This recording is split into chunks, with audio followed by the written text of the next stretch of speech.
کسی ایک رات کو جاگ کر گزارو، جس شے کی تم سب سے زیادہ چاہت رکھتے ہو اسے اپنے پاس پاؤ گے۔ اگر تم چاہتے ہو کہ تمہیں سہارا دیا جائے تو اپنے ہاتھ دوسروں کے لیے کھول رکھو۔ اگر مصیبت کے وقت لوگوں سے پناہ اور خیر کی امید ہو تو جان لو کہ تم سیدھی راہ سے بھٹک چکے ہو۔ ایسی مصیبت جس میں ہمارے لیے بہتری ہو وہ مصیبت سزا نہیں ہوتی۔ اگر خود کو کمزور پاؤ تو باعزت طریقے سے پیش آؤ۔ اپنے آپ کو بہتر سمجھنے سے زیادہ برا کوئی معاملہ نہیں ہوتا۔ اگر تم اللہ تعالیٰ سے رحم چاہتے ہو تو اسے معاف کر دو جو تم سے معافی طلب کرے، اور اگر تمہیں اللہ تعالیٰ کے رحم کی تلاش ہے تو پہلے کمزور پر رحم کرنا سیکھو۔ یہ تکالیف تم تک کچھ پیغام لے کر آتی ہیں، ان پیغامات کو سنو، ان مصائب کا سامنا کرو، غم کی رات کا اختتام ہونے کو ہے۔ صبح کی تازہ ہوا میں فطرت کے پوشیدہ رازوں کو پہچانو۔ اس وقت سونا نقصان کا باعث بنتا ہے۔ کم تر معیار کے بیج بونے سے گریز کرو۔ یاد رکھو کہ اگر ایسا کیا تو تمہیں بری فصل ہی ملنے والی ہے۔ بارش اور سورج کی تپش سے بیج اگ کر ہی رہیں گے۔ اللہ تعالیٰ ہم آپ سے اچھے اخلاق سکھائے جانے کا سوال کرتے ہیں، کیونکہ جو شخص اچھے اخلاق سے محروم ہو وہ آپ کے فضل سے بھی محروم ہے۔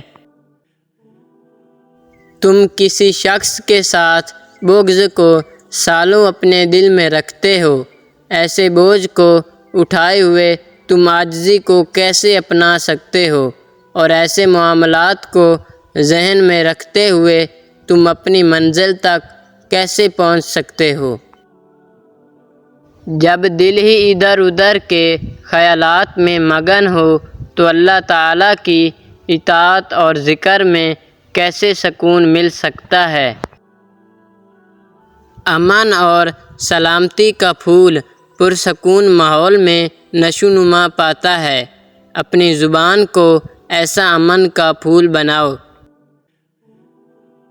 اپنے زخم پر نظر جمائے رکھیں اور توجہ کو ہٹنے مت دیں، کیونکہ یہی وہ جگہ ہے جہاں سے حق کی روشنی آپ کے جسم میں داخل ہوتی ہے۔ ہوا جو کہ درختوں کو جڑ سے اکھاڑ پھینکتی ہے، وہی ہوا گھاس کو بھی نشو و نما پہنچاتی ہے، کیونکہ قدرت کی جانب سے چلائی گئی اس ہوا کو گھاس کا جھکاؤ اور عاجزانہ انداز بہت پسند آتا ہے۔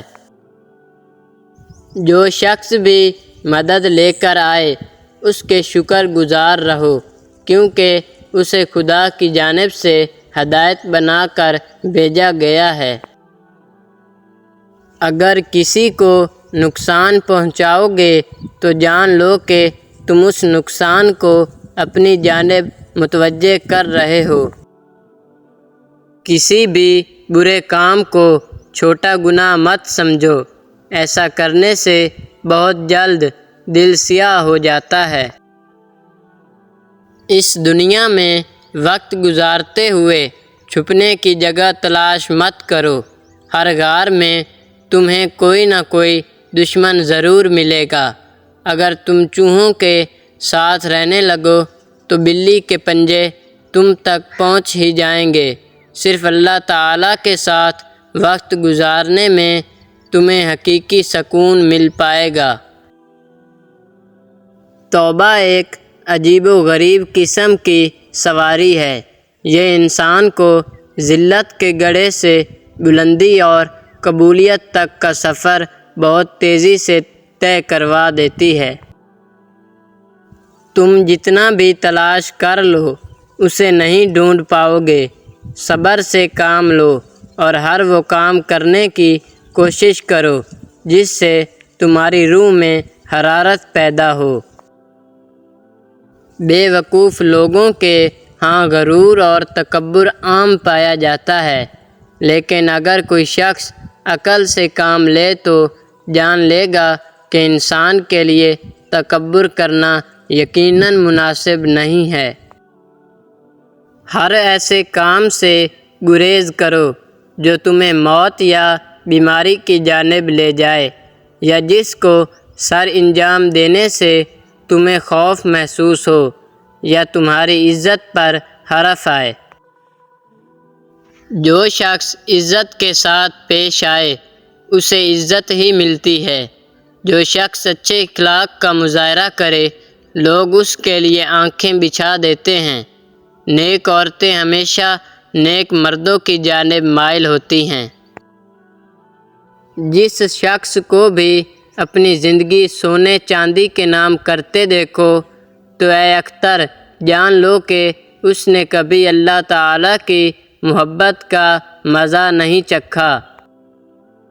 اپنی نگاہوں کو نیچا رکھو، اس حکم کی وجہ یہ ہے کہ دل کو دنیاوی محبت سے دور رکھا جائے۔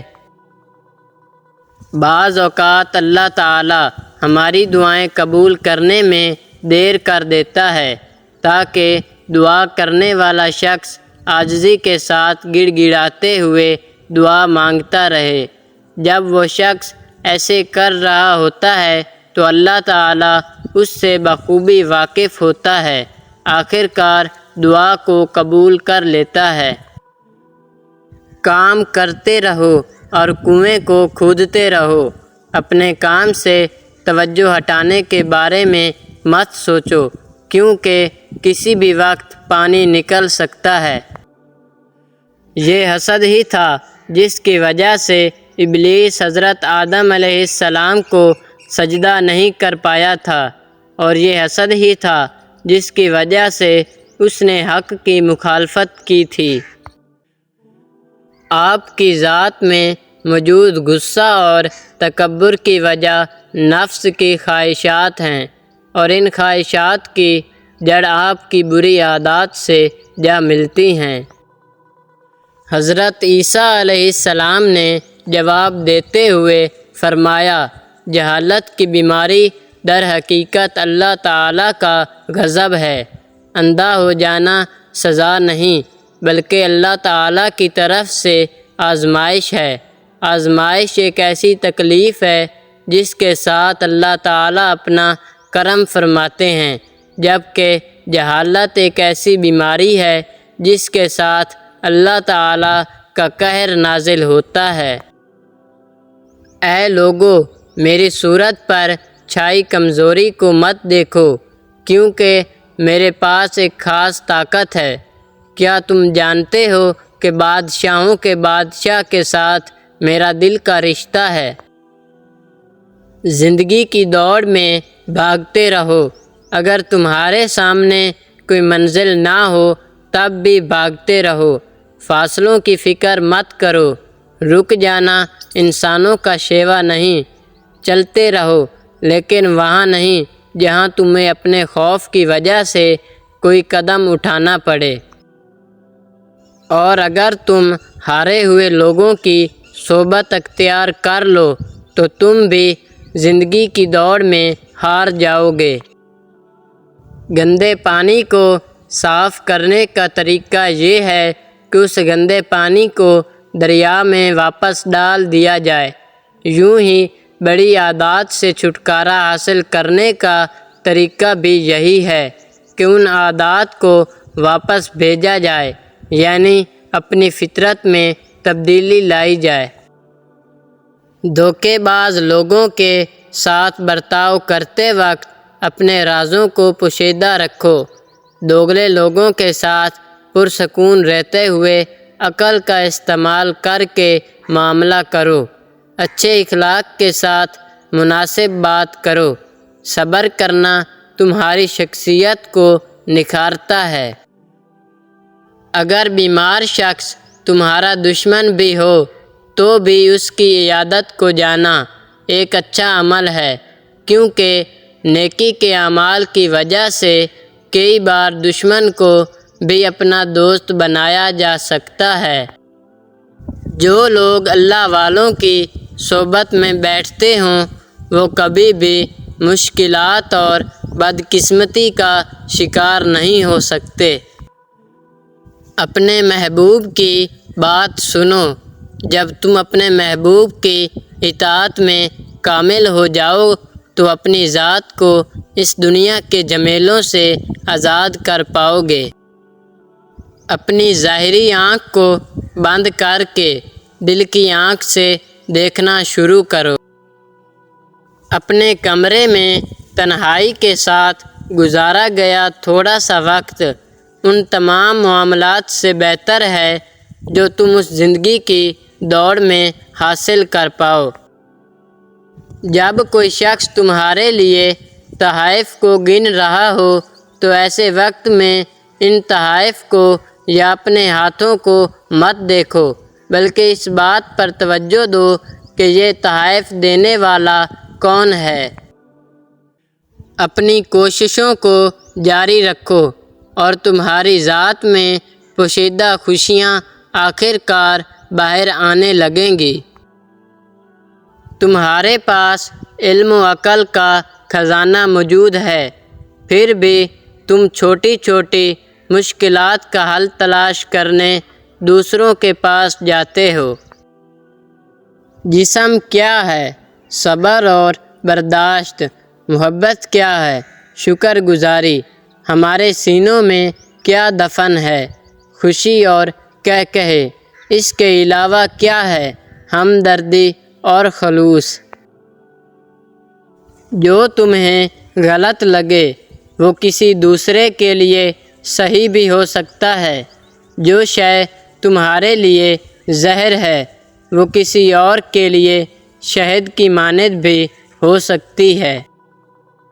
میں نے ایوب علیہ السلام کو ایک باپ کی مانند ہمدردی کے جذبات سے نوازا۔